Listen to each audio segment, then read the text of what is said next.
RO में या कोई भी यूपी का एग्जाम है, किसी भी एग्जाम में अगर आपने देखा होगा तो उसमें दो टाइप के क्वेश्चन पूछे जाते हैं। एक तो विटामिन दे दिया जाएगा और उसका केमिकल नेम पूछा जाएगा। दूसरा इससे संबंधित इसकी कमी से होने वाले रोग पूछे जाएंगे। ठीक है, तो इसी को देखते हुए हम क्लासेस को आगे बढ़ाएंगे। तो विटामिन दो प्रकार के होते हैं, एक तो होते हैं जो जल में घुलनशील विटामिन होते हैं, दूसरा जो होते हैं वायु में घुलनशील विटामिन होते हैं। तो इनको फैक्चुअल जानकारी आपको याद रखनी है, कोई ट्रिक नहीं बताएंगे और ट्रिक ना हम बताते हैं क्योंकि ट्रिक एक समय तक रहता है, उसके बाद भूल जाता है। और इतने विटामिन हैं, इतने रिसोर्स हैं, इनका ट्रिक कितना बताएंगे। तो जल में घुलनशील विटामिन कौन है, देखेंगे जितने बी वाले सीरीज हैं, B1, B2, B3, B5, B6, ठीक है, B12, ये और HC, ये सब क्या है, जल में घुलनशील विटामिन है। ठीक है, बी को छोड़कर A, D, E, K, ये क्या है, वाई में घुलनशील विटामिन है। तो इतना छोटा सा तो चीज है, इसको आपको तो याद रखना चाहिए। इसमें क्या ट्रिक बता दें, तो ध्यान रखिएगा, बी वाली series B1, B2, B3, B5, B6, B12 और ये इसके साथ और विटामिन H, विटामिन C, ये सब जल में घुलनशील विटामिन है। वाई में घुलनशील विटामिन पूछा जाए आपसे vitamin A, vitamin D, vitamin E, vitamin K। ठीक है, अभी इनको डिटेल में पढ़ेंगे। ठीक है, तो चलिए शुरुआत करते हैं। जब सबसे पहले जल में घुलनशील विटामिन के बारे में देखते हैं, तो विटामिन B1 देखते हैं। विटामिन B1 का रासायनिक नाम आपको याद रखना है, रासायनिक नाम से क्वेश्चन बहुत ज़्यादा पूछे जाते हैं आरओ में। तो विटामिन B1 का केमिकल नेम होता है थायमीन। विटामिन B1 किस में पाया जाता है, तो आप देखेंगे अनाज में पाया जाता है, ठीक है, फलियां होती है उसमें पाया जाता है, सोयाबीन में पाया जाता है, अंडे में पाया जाता है, ठीक है, दूध में पाया जाता है, यीस्ट में पाया जाता है, मांस में पाया जाता है। इसमें जो है विटामिन B1 पाया जाता है। एक चीज पूछा गया आरओ में प्रीवियस ईयर में कि यीस्ट का मिलान करने के लिए दे दिया गया, किससे यीस्ट का यूज कहाँ यूज होता है, तो ईस्ट का यूज जो है शराब बनाने में भी यूज होता है, बेकरी में भी यूज होता है। ईस्ट को क्या करते हैं, खमीर भी कहते हैं, तो ये भी याद रखना है। ठीक है, तो ये हो गया विटामिन बी का।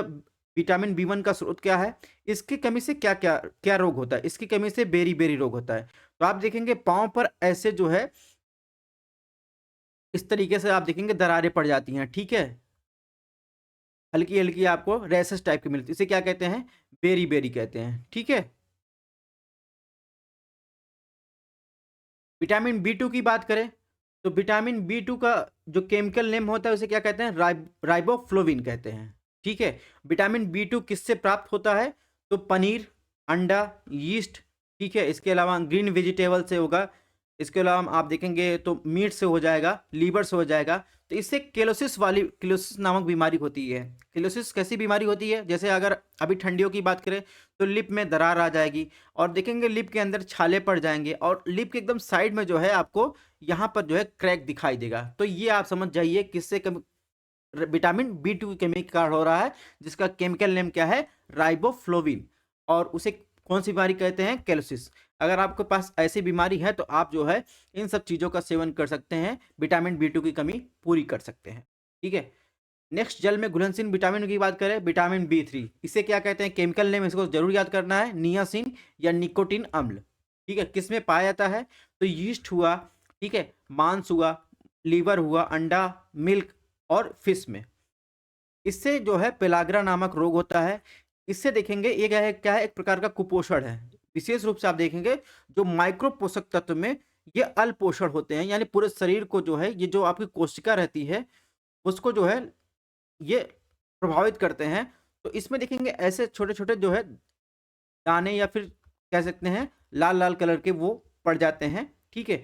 यानी ये लक्षण आपको देखेंगे इसकी कमी से, विटामिन B3 की कमी से, जो नियासिन है उसकी कमी से आप देखेंगे कहाँ-कहाँ स्किन में, मुँह में, आँत में, मस्तिष्क में ये सब जो है लक्षण महसूस किए जा सकते हैं। ठीक है? इसे क्या कहते हैं? पेलाग्रा रोग कहते हैं।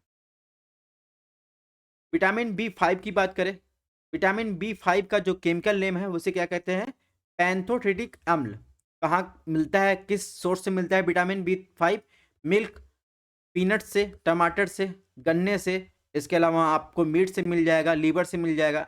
विटामिन B5 की कमी अगर किसी मनुष्य के शरीर में है, उसे कौन-सा रोग होता है? उसे चर्म रोग हो जाएगा, बाल का सफ़ेद होना हो जाएगा और इसके अलावा जनन क्षमता में कमी।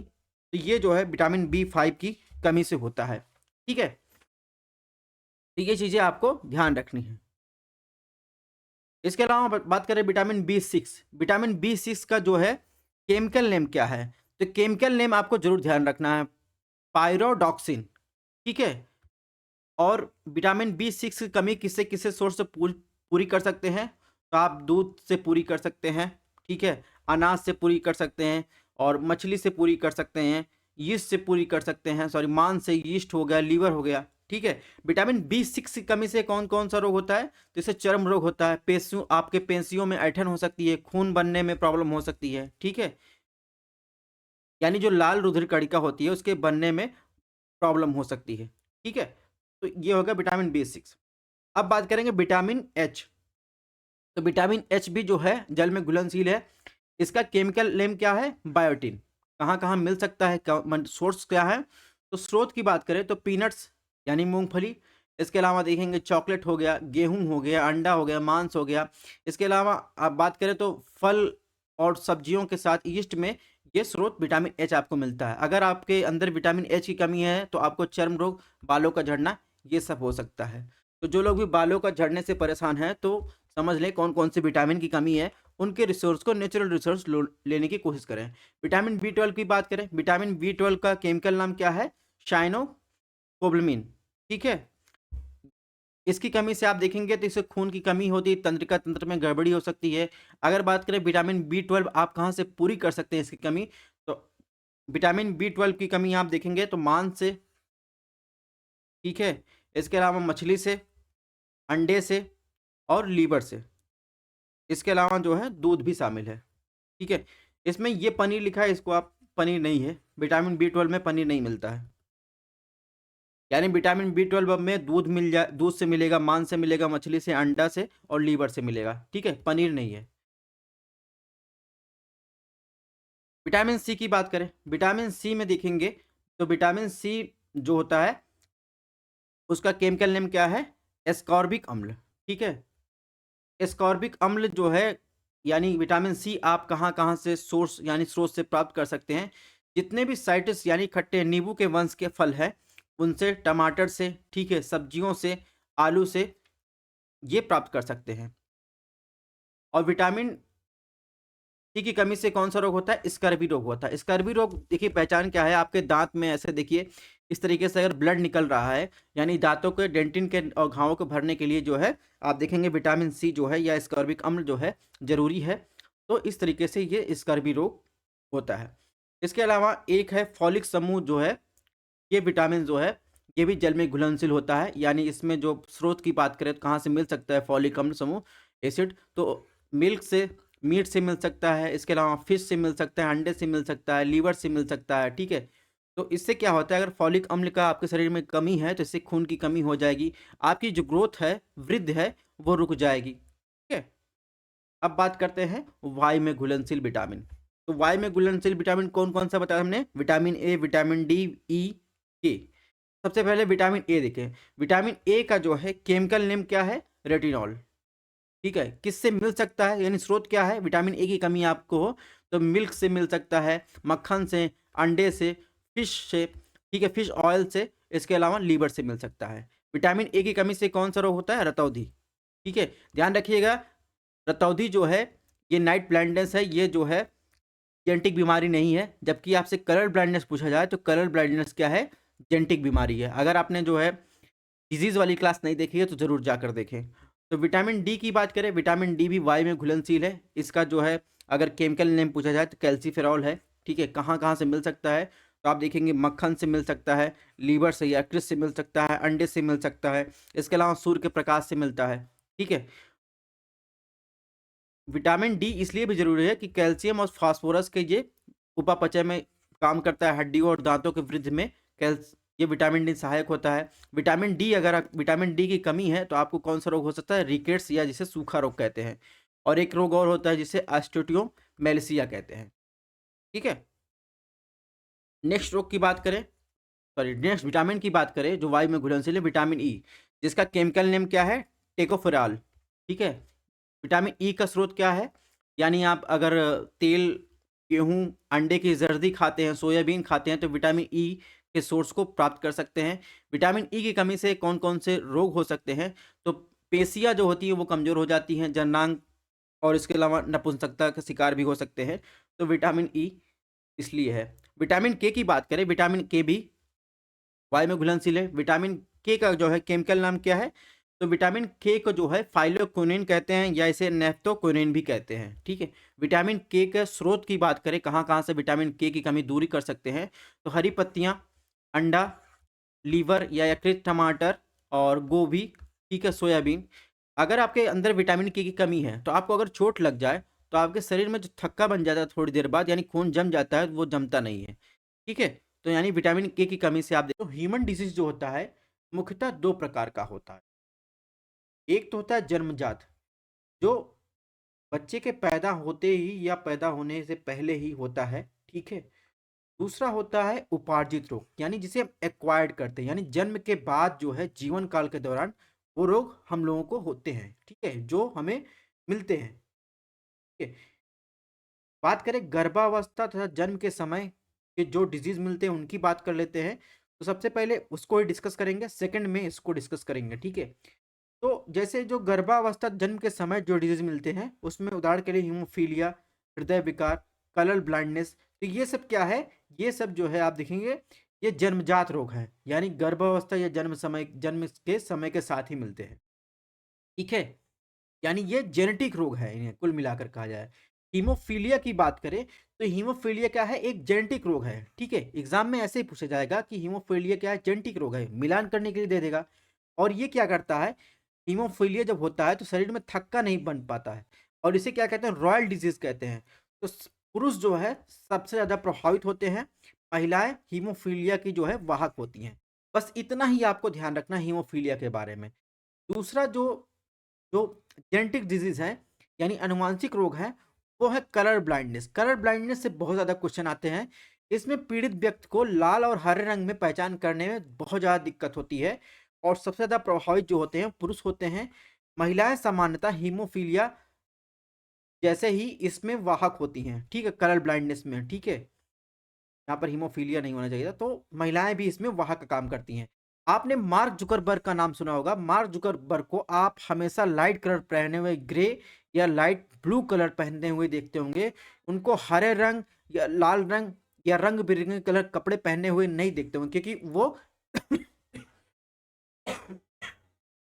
सॉरी, वो कलर ब्लाइंड से पीड़ित व्यक्ति है, ठीक है। दूसरा आप बात करेंगे एक्वायर्ड, यानी जो रोग हम जन्म के बाद जीवन काल के दौरान एक्वायर्ड करते हैं, वो 2 प्रकार के होते हैं, संक्रामक रोग, असंक्रामक रोग। तो इन्फेक्शियस डिजीज की सबसे पहले इन्फेक्शियस डिजीज की बात कर लेते हैं। तो संक्रामक रोग आप देखेंगे, तो संक्रामक रोग को हम 2 डिवीजन कर सकते हैं। एक तो होता है सिंपल जो है इन्फेक्शियस डिजीज होता है, यानी साधारण संक्रामक रोग होता है। दूसरा क्या होता है? रक्त संचरण से फैलने वाला रोग, जैसे एड्स हुआ, ठीक है, एचआईवी होता है, एक्वायर्ड इम्यूनोडिफिशियेंसी सिंड्रोम, हेपेटाइटिस होता है। ये जो है रक्त के संचरण से फैलने वाले रोग हैं, यानी रक्त जो होता है जिसको हुआ होता है पेशेंट को, उसका रक्त अगर किसी व्यक्ति के शरीर में इंजेक्ट हो जाए, किसी तरीके संपर्क में आ जाए, तो उसे फैलता है। अब बात करेंगे सिंपल इन्फेक्शन डिजीज की। तो सिंपल इन्फेक्शन डिजीज को हम 4 टाइप में डिवाइड कर सकते हैं।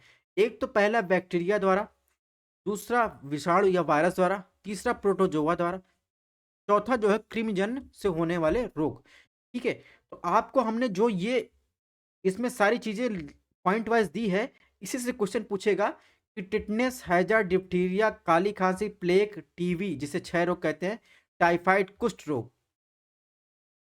रोग, ये कैसे हैं? बैक्टीरिया द्वारा फैलते हैं, विषाणु द्वारा फैलते हैं, प्रोटोजोआ द्वारा फैलते हैं, कृमिजन्य द्वारा। तो ये जो जितनी लिस्ट दी गई है, ये आपको ध्यान रखना है, बैक्टीरिया द्वारा फैलते हैं। वायरस द्वारा यानी विषाणुओं द्वारा कौन कौन से रोग फैलते हैं?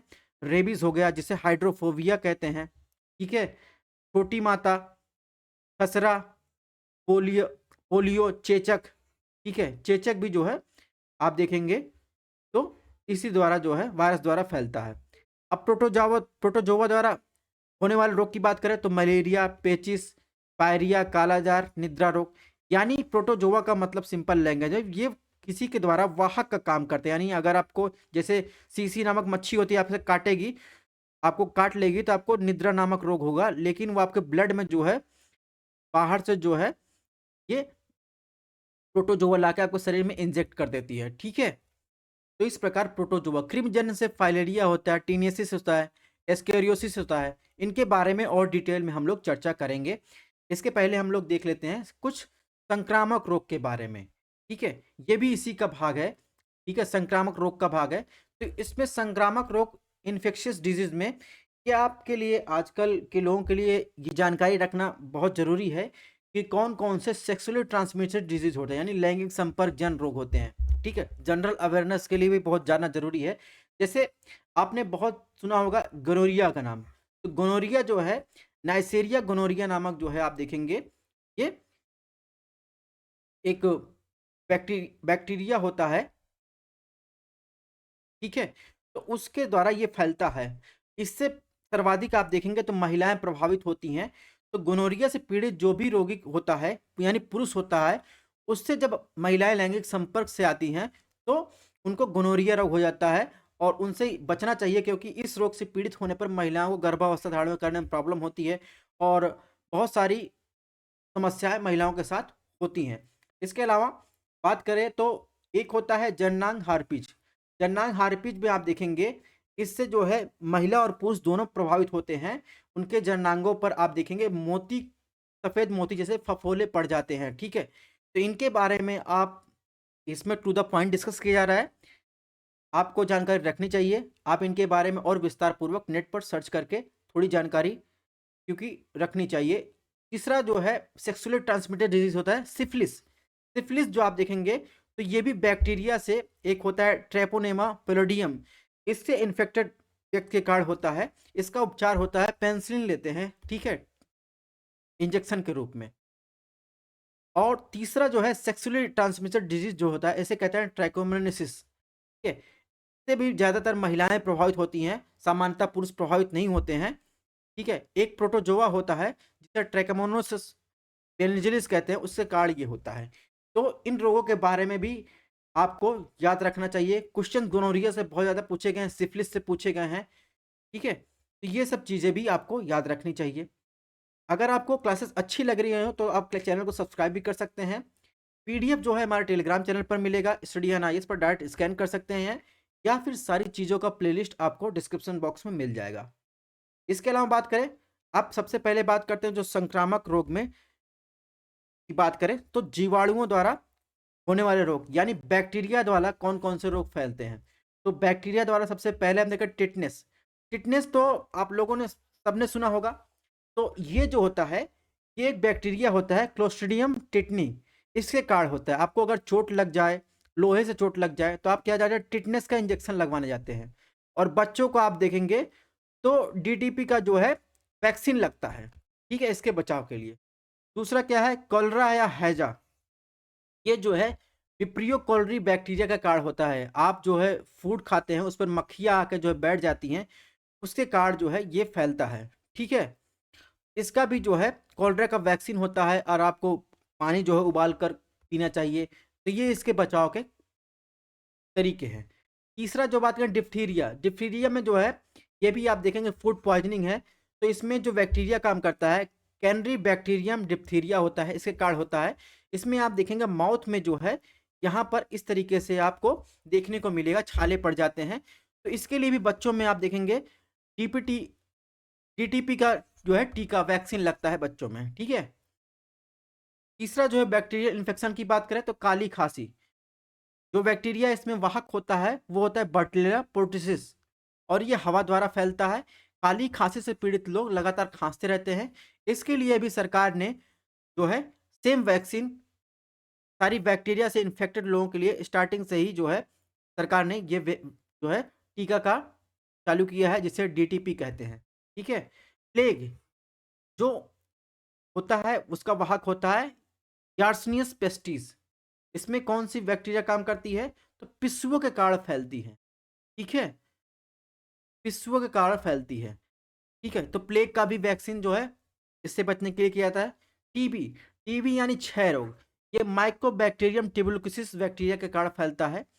और एचआईवी एड्स से जितने आदमी नहीं मर रहे उससे ज़्यादा टीबी से मर रहे हैं, ठीक है। और यह एक जो है वायवीय संक्रमण है जो संक्रमित व्यक्ति के निकट संपर्क आने से फैलता है। विशेषकर आप जब कोई संक्रमित व्यक्ति है, उसके कमरे में वेंटिलेशन की सुविधा नहीं है, यानी स्वच्छ हवा आ जा ना रही है, घनी आबादी वाला क्षेत्र है, वहां पर यह चीज ज्यादा फैलता है। टीबी के सामान्य लक्षण में आप देंगे बलगम वाली खांसी, कभी कभी बुखार, खून आना, सिर दर्द होना, सीने में दर्द होना, वजन कम होना। ठीक है, तो ये सब चीजें इसके वर्तमान में जो है टीके का प्रावधान है टीबी का। ठीक है, बीसीजी की वैक्सीन भी लगती है, और इसके अलावा जिनको टीबी हुआ है उनके लिए भी उपचारात्मक जो है इलाज है। ठीक है, 6 महीने का कोर्स होता है, उसका किया जाता है।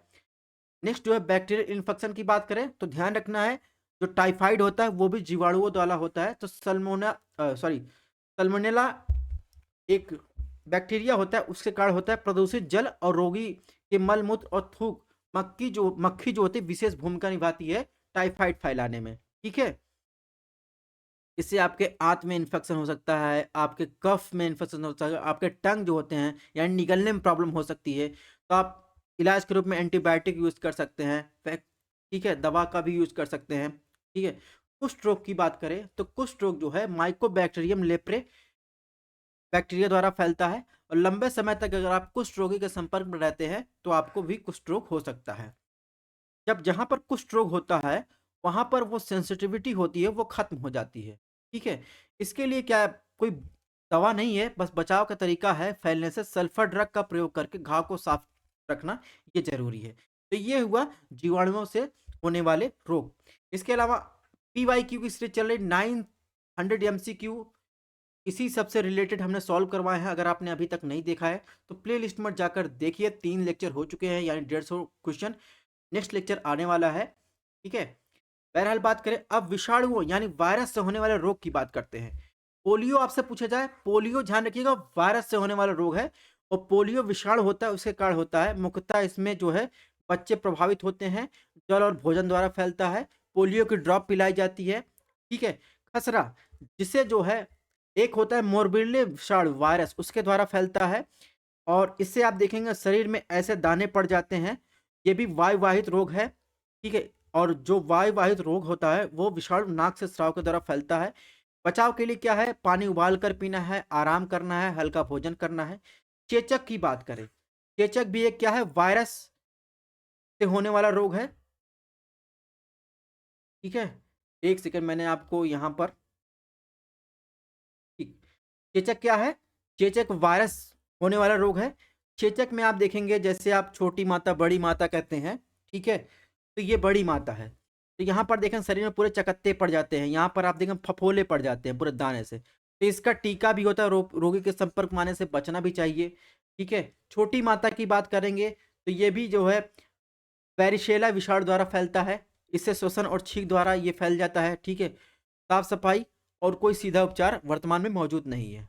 ठीक है, अब कुछ इन्फ्लुएंजा होते हैं जो आपको मौसमी इन्फ्लुएंजा होते हैं, ये भी जो है वायरस के कारण फैलते हैं। श्वसन संबंधी संक्रमण होते हैं, जैसे कई लोग बिना उपचार के ठीक हो जाए, जैसे जुकाम हुआ, खांसी हुई, छींकने से फैलता है, ठंडी आ जाता है, मौसम चेंज होता है तो इससे जो है फैलता है। तो ये सब इन्फ्लुएंजा के कारण फैलते हैं, जिसमें कफ हेडेक होना। ठीक है, ठीक है, और आपको थ्रोट में इन्फेक्शन हो जाना, वीकनेस आना, फीवर आना, तो ये सब इन्फ्लुएंजा के कारण फैलते हैं। रेबीज या जिसे हाइड्रोफोबिया कहते हैं, रेबीज विषाणु के कारण फैलता है। तो कोई भी जानवर जिसमें रेबीज विषाणु है अगर वो आपको काट लेता है तो आपको रेबीज हो सकता है। धीरे धीरे क्या होता है, वो आप जो है पानी से, शोर से आपको चिड़चिड़ापन, पानी के टपकने से आपको चिड़चिड़ापन हो जाएगा, धीरे धीरे पानी से आप जो है डरने लगेंगे, आपको हाइड्रोफोबिया हो जाएगा। जब भी आपको ऐसा कोई जानवर काटता है तो सबसे पहला आप काम वो करना, साबुन से धोना है, या फिर शुद्ध कार्बोलिक और नाइट्रिक अम्ल से जो है इसे दाग देना है। ठीक है, इसके अलावा जो है जो आपके अगर पालतू कुत्ते हैं तो उनको जो है रेबीज का इंजेक्शन लगता है, और जिनको रेबीज हो जाता है उनके लिए भी इंजेक्शन की यानी टीके की व्यवस्था है। नेक्स्ट बात करेंगे वायरस से होने वाला रोग हेपेटाइटिस रोग है, या जिसे पीलिया कहते हैं। इसके जो है कुछ लक्षण हैं, जैसे आंखों स्किन में पीलापन, थकान महसूस करना, पेट में दर्द होना, उल्टियां होना, मल का रंग जो है समान ना होना, यूरिन का अधिक पीला होना। तो ये जो है हेपेटाइटिस या पीलिया। कई टाइप के हेपेटाइटिस है, हेपेटाइटिस बी का वैक्सीन भी है। ठीक है, और इसके लिए आप क्या कर सकते हैं, जब आपको पीलिया हो जाए तो दही, गन्ने का रस, हरी साग सब्जी जो बिना तेल की हो वो यूज कर सकते हैं। ठीक है, इसके अलावा लास्ट बात करेंगे वायरस से फैलने वाला रोग ट्रैकोमा या जिसे रोहा कहते हैं। ये आंखों के कार्निया को प्रभावित करता है और ये रोगाणु विरोधी दवा का यूज कर सकते हैं, इसके लिए पेनिसिलिन और इसके अलावा आप देखें क्लोरोमाइसिन जो है यूज कर सकते हैं। अफ्रीका में ये जो है ज़्यादा देखने को मिलता है, अपने यहाँ भी है लेकिन अफ्रीका में उन्मूलन हो चुका है। ठीक है, अब दोस्तों बात करेंगे प्रोटोजोआ से होने वाले रोग की।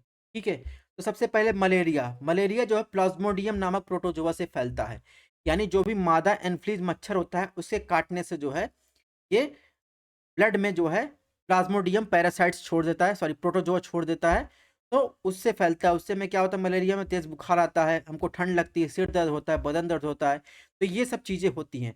इसके अलावा क्वेश्चन पूछा गया था कि मादा मच्छर जो है या नर मच्छर खून पीते हैं कि मादा मच्छर, तो आपको ध्यान रखना है कि हमेशा जो है मादा मच्छर ही खून चूसती है। नर मच्छर का काम है फूलों से रस चूसना। और आपको मेल फीमेल पहचानना हो तो आप देखेंगे जो मेल मच्छर होंगे उनके जो है मूछें होती हैं। ठीक है, तो ये चीज़ आपको ध्यान रखना है। उनके पास क्या होता है, उनके जो सूंड होते हैं ऊपर आप देखेंगे वहाँ पर मूछें होती हैं। ठीक है, बुशेस होती हैं और फीमेल में नहीं होती हैं, तो इतना काफ़ी है। काला जार लिस्मेनिया नामक प्रोटोजोआ से फैलता है। तो एक सैंड फ्लाई मच्छर सॉरी कीट होता है, उसके काटने से ब्लड में क्या होता है, लिस्मेनिया प्रोटोजोआ इंजेक्ट हो जाता है, उससे आपको तेज बुखार और पीलिया तक की भी शिकायत हो सकती है। ठीक है, नेक्स्ट बात करेंगे निद्रा रोग या स्लीपिंग सिकनेस। तो ये आप देखेंगे सीसी नामक मक्खी होती है, अक्सर जो है इक्वेटोरियल रीजन में आपको विषुवत रेखी प्रदेश में या आप कह सकते हैं वेट रीजन में देखने को मिलेगा, जिसमें जो है जीनस ट्रिपेनोसोमा जो है प्रोटोजोआ ये ब्लड में इंजेक्ट कर देती है। इससे आपको जो है नींद आने लगती है। ठीक है, और दिमाग में सूज जाता है, अक्सर जो है सिर दर्द, ठीक है, नींद ठीक से ना आना और वक्त पर इलाज ना हो तो जानलेवा भी साबित होता है। अफ्रीका में ये केसेस ज़्यादा देखने को मिलते हैं। पेचिस की बात करें तो पेचिस भी प्रोटोजोआ से फैलता है। एंटी अमीबा हिस्टोलिका ये प्रोटोजोआ काम करता है।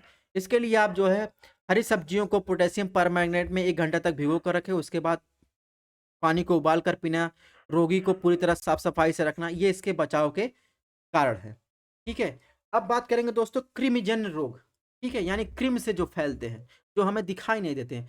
फाइलेरिया क्या है, वो एक कृमिजन्य रोग है।